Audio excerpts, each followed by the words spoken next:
Lalu majulah semua orang Israel dari Dan sampai Beersheba dan juga dari tanah Gilead. Berkumpullah umat itu secara serentak menghadap Tuhan di Mizpah. Maka berdirilah para pemuka dari seluruh bangsa itu, dari segala suku orang Israel, memimpin jemaah umat Allah yang jumlahnya 400.000 orang berjalan kaki yang bersenjatakan pedang. Kedengaranlah kepada Bani Benyamin bahwa orang Israel telah maju ke Mizpah. Berkatalah orang Israel, ceritakan bagaimana kejahatan itu terjadi. Lalu orang Lewi, suami perempuan yang terbunuh itu, menjawab, aku sampai dengan gundiku di Gibea, kepunyaan suku Benyamin, untuk bermalam di sana. Lalu warga-warga kota Gibea itu mendatangi aku dan mengepung rumah itu pada malam hari untuk menyerang aku. Mereka bermaksud membunuh aku, tetapi gundiku diperkosa mereka sehingga mati.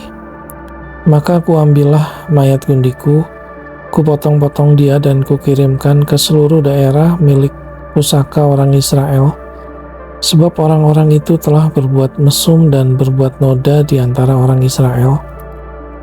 Sekarang kamu sekalian, orang Israel, telah ada di sini. Berikanlah di sini pertimbanganmu dan nasihatmu. Kemudian bangunlah seluruh bangsa itu dengan serentak sambil berkata, seorang pun daripada kita takkan pergi ke kemahnya, seorang pun daripada kita takkan pulang ke rumahnya. Inilah yang akan kita lakukan kepada Gibea, memeranginya dengan membuang udi. Kita akan memilih dari seluruh suku Israel 10 orang dari tiap-tiap 100, 100 orang dari tiap-tiap 1000, 1000 orang dari tiap-tiap 10.000, untuk mengambil bekal bagi laskar ini, supaya sesudah mereka datang dilakukan kepada Gibea Benyamin setimpal dengan segala perbuatan noda yang telah diperbuat mereka di antara orang Israel. Demikianlah orang Israel berkumpul melawan kota itu. Semuanya bersekutu dengan serentak. Kemudian suku-suku Israel mengirim orang kepada seluruh suku Benyamin dengan pesan, apa macam kejahatan yang terjadi di antara kamu itu?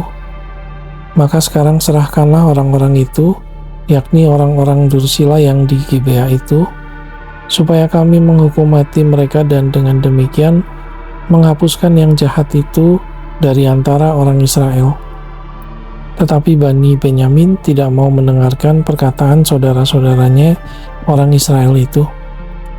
Sebaliknya Bani Benyamin dari kota-kota lain berkumpul di Gibea untuk maju berperang melawan orang Israel. Pada hari itu dihitunglah jumlah Bani Benyamin dari kota-kota lain itu 26.000 orang yang bersenjatakan pedang, belum termasuk penduduk Gibea yang terhitung 700 orang pilihan banyaknya. Dari segala laskar ini, ada 700 orang pilihan yang kidal, dan setiap orang dari mereka dapat mengumban dengan tidak pernah meleset sampai sehelai rambut pun. Juga orang-orang Israel dihitung jumlahnya dengan tidak termasuk suku Benyamin, ada 400.000 orang yang bersenjatakan pedang, semuanya itu prajurit. Lalu orang Israel berangkat dan maju ke Betel. Di sana mereka bertanya kepada Allah, siapakah dari kami yang lebih dahulu maju berperang melawan Bani Benyamin? Jawab Tuhan, suku Yehudalah lebih dahulu. Lalu orang-orang Israel bangun pagi-pagi dan berkemah mengepung Gibea. Kemudian majulah orang-orang Israel berperang melawan suku Benyamin. Orang-orang Israel mengatur barisan perangnya melawan mereka dekat Gibea. Juga Bani Benyamin maju menyerang dari Gibea dan menggugurkan ke bumi 22.000 orang dari antara orang Israel pada hari itu. Tetapi laskar orang Israel mengumpulkan segenap kekuatannya, lalu mengatur pula barisan perangnya di tempat mereka mengatur barisannya semula. Kemudian pergilah orang-orang Israel, lalu menangis di hadapan Tuhan sampai petang. Sesudah itu mereka bertanya kepada Tuhan, "Akan pergi pulakah kami berperang melawan Bani Benyamin, saudara kami itu?" Jawab Tuhan, "Majulah melawan mereka." Tetapi ketika orang-orang Israel pada hari kedua sampai di dekat Bani Benyamin, maka pada hari kedua itu majulah suku Benyamin dari Gibea menyerbu mereka, dan digugurkannya pula ke bumi 18.000 orang di antara orang-orang Israel, semuanya orang-orang yang bersenjatakan pedang. Kemudian pergilah semua orang Israel, yakni seluruh bangsa itu, lalu sampai di Betel.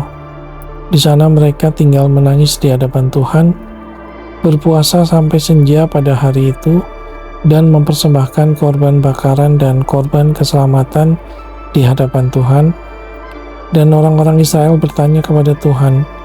Pada waktu itu ada di sana tabut perjanjian Allah, dan Pinehas bin Eleazar bin Harun menjadi imam Allah pada waktu itu.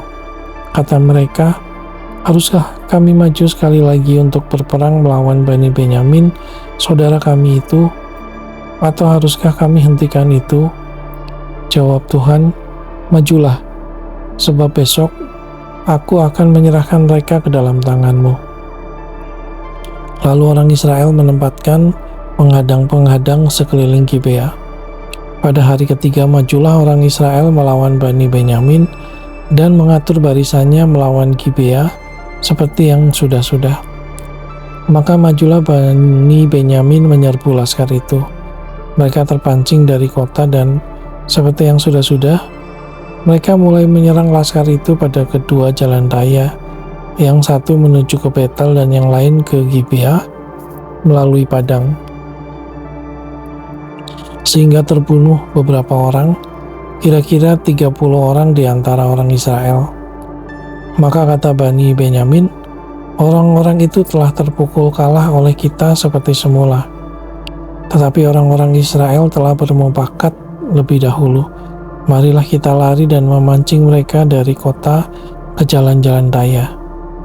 Jadi orang Israel bangun dari tempatnya dan mengatur barisannya di Baal Tamar. Sedang orang Israel yang menghadang itu tiba-tiba keluar dari tempatnya, yakni tempat terbuka dekat Geba, dan sampai di depan Gibea, sebanyak 10.000 orang pilihan dari seluruh Israel.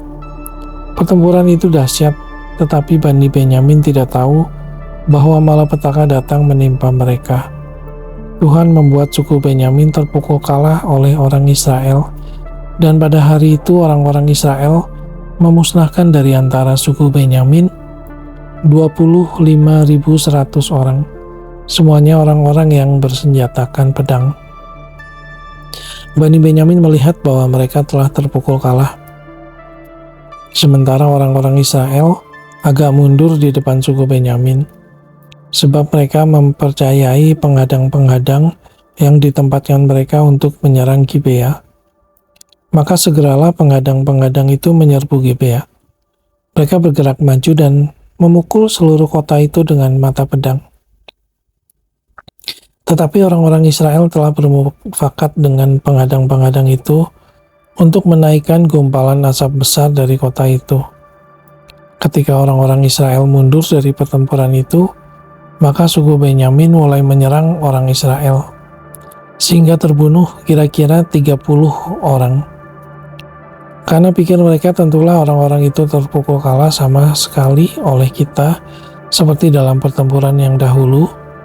Tetapi pada waktu itu mulailah gumpalan asap naik dari kota itu seperti tiang asap. Suku Benyamin menoleh ke belakang dan tampaklah kota itu seluruhnya terbakar, apinya naik ke langit. Lagi pula orang-orang Israel maju lagi, maka gemetarlah orang-orang Benyamin itu, sebab mereka melihat bahwa malapetaka datang menimpa mereka. Jadi larilah mereka dari depan orang-orang Israel itu ke arah padang gurun. Tetapi pertempuran itu tidak dapat dihindari mereka. Lalu orang-orang dari kota-kota menghabisi mereka di tengah-tengahnya. Mereka mengepung suku Benyamin itu, mengejarnya dengan tak henti-hentinya, dan melandanya sampai di depan Gibea di sebelah timur. Dari Bani Benyamin ada tewas 18.000 orang, semuanya orang-orang gagah perkasa. Yang lain berpaling lari ke padang gurun, ke bukit batu Rimon. Tetapi di jalan-jalan raya masih diadakan penyabitan susulan di antara mereka, 5.000 orang. Mereka diburu sampai ke Gideon dan dipukul mati 2.000 orang dari mereka. Maka yang tewas dari suku Benyamin pada hari itu seluruhnya berjumlah 25.000 orang yang bersenjatakan pedang. Semuanya orang-orang gagah perkasa. Tetapi 600 orang berpaling lari ke padang gurun, ke bukit batu Rimon, dan tinggal 4 bulan namanya di bukit batu itu. Tetapi orang-orang Israel kembali kepada Bani Benyamin dan memukul mereka dengan mata pedang, baik manusia, baik hewan, dan segala sesuatu yang terdapat di sana, juga segala kota yang terdapat di sana, mereka musnahkan dengan api. Orang-orang Israel telah bersumpah di Mispa demikian, seorang pun dari kita takkan memberikan anaknya perempuan kepada seorang Benyamin menjadi istrinya. Ketika bangsa itu datang ke Betel dan tinggal di situ di hadapan Allah sampai petang, maka mereka pun menyaringkan suaranya menangis dengan sangat keras. Katanya, "Mengapa ya Tuhan Allah Israel, terjadi hal yang begini di antara orang Israel, yakni bahwa hari ini satu suku dari antara orang Israel hilang."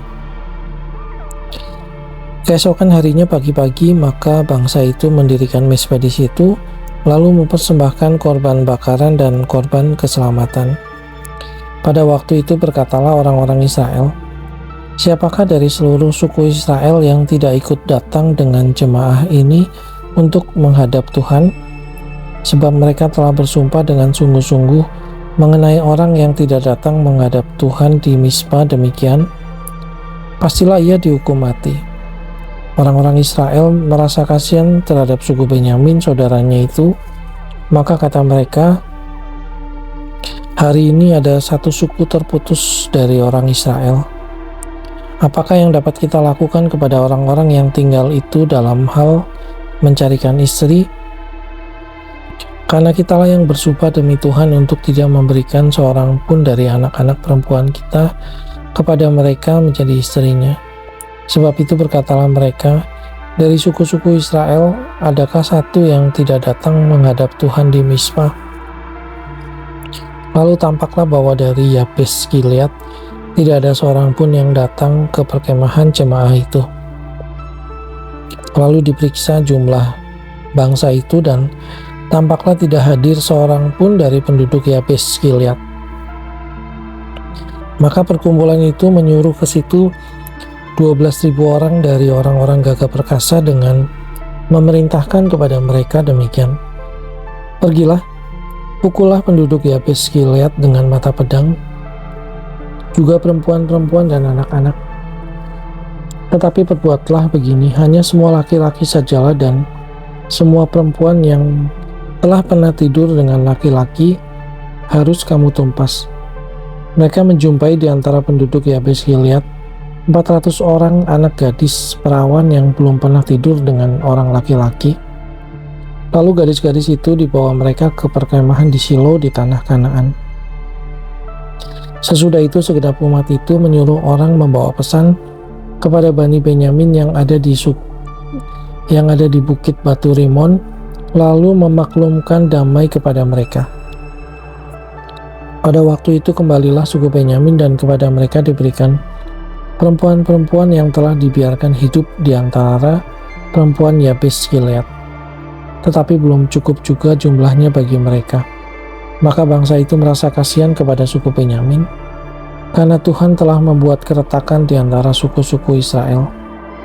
Kemudian berkatalah para tua-tua umat itu, "Apakah yang dapat kita lakukan kepada yang tinggal ini dalam hal mencarikan istri?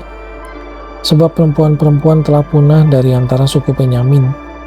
Lagi kata mereka, "Warisan orang-orang yang terluput itu haruslah tetap tinggal pada suku Benyamin, supaya jangan ada suku yang terhapus dari antara orang Israel. Tetapi kita ini tidak dapat memberikan istri kepada mereka dari anak-anak perempuan kita. Sebab orang-orang Israel telah bersumpah demikian, terkutuklah orang yang memberikan istri kepada suku Benyamin. Lalu kata mereka pula, setiap tahun ada perayaan bagi Tuhan di Shilo yang letaknya di sebelah utara Betel, di sebelah timur jalan raya yang menuju dari Betel ke Sikem dan di sebelah selatan Lebona. Maka mereka berpesan kepada Bani Benyamin demikian, pergilah menghadang di kebun-kebun anggur. Perhatikanlah baik-baik, maka apabila anak-anak perempuan Shilo keluar untuk menari-nari, baiklah kamu keluar dari kebun-kebun anggur itu dan masing-masing melarikan seorang dari anak-anak perempuan Shilo itu menjadi istrinya dan pergi ke tanah Benyamin. Apabila ayah atau saudaranya laki-laki datang untuk menuntutnya kepada kami, maka kami akan berkata kepada mereka, serahkanlah mereka itu kepada kami dengan rela hati, sebab dalam pertempuran kita tidak dapat menangkap seorang perempuan untuk menjadi istri mereka masing-masing. Memang kamu ini tidak memberikan anak-anak gadis itu kepada mereka, sebab seandainya demikian kamu bersalah. Jadi Bani Benyamin berbuat demikian. Dari gadis-gadis yang menari-nari yang dirampas itu, mereka mengambil perempuan, jumlahnya sama dengan jumlah mereka. Kemudian pulanglah mereka ke milik pusakanya, lalu membangun kota-kotanya kembali dan diam di sana. Pada waktu itu pergilah orang Israel dari sana, masing-masing menurut suku dan kaumnya. Mereka masing-masing berangkat dari sana ke milik pusakanya. Pada zaman itu tidak ada raja di antara orang Israel. Setiap orang berbuat apa yang benar menurut pandangannya sendiri.